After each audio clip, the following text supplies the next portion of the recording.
Welcome to your Ethereum News Roundup. Here's your latest for Monday, April 7th, 2025. Spire Labs launches a based Layer 3 on testnet.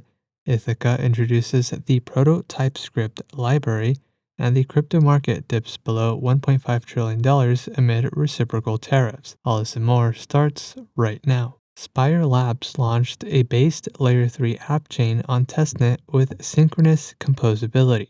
A based Layer 3 is an app chain sequenced by its Layer 2, leveraging the Layer 2's existing block builders instead of running its own centralized sequencer. The implementation allows the Layer 3 to interact with the Layer 2 as if it were a native smart contract, enabling synchronous composability. The implementation is lightweight, cost-effective, and reduces infrastructure overhead. Spire Labs is an infrastructure provider building the Based Stack, an open-source framework that lets developers launch customizable app chains on Ethereum, advancing scalability and interoperability across Layer 2s and Layer 3s. Ithaca introduced Proto, a new TypeScript library that simplifies the integration of authentication, crypto payments, and account recovery into applications. Proto is modular, supports the latest account abstraction standards like EIP 7702 and RIP 7212, and works across web, mobile, and desktop platforms.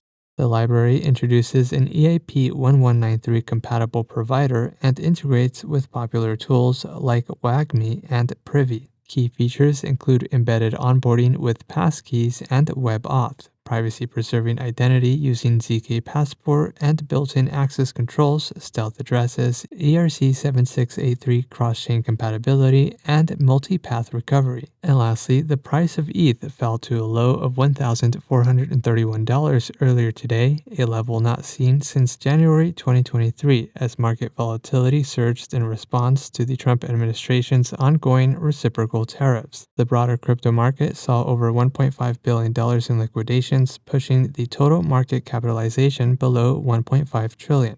At the time of recording, ETH has rebounded slightly, trading at $1,585. In other news, Lens Chain releases its developer dashboard, EigenLayer introduces the Eigen Summer Fellowship, and the Federal Reserve holds a private meeting to discuss rate discounts. This has been a roundup of today's top news stories in Ethereum. You can support this podcast by subscribing and following us at ETH Daily. Also subscribe to our newsletter at ethdaily.io. Thanks for listening. We'll see you tomorrow.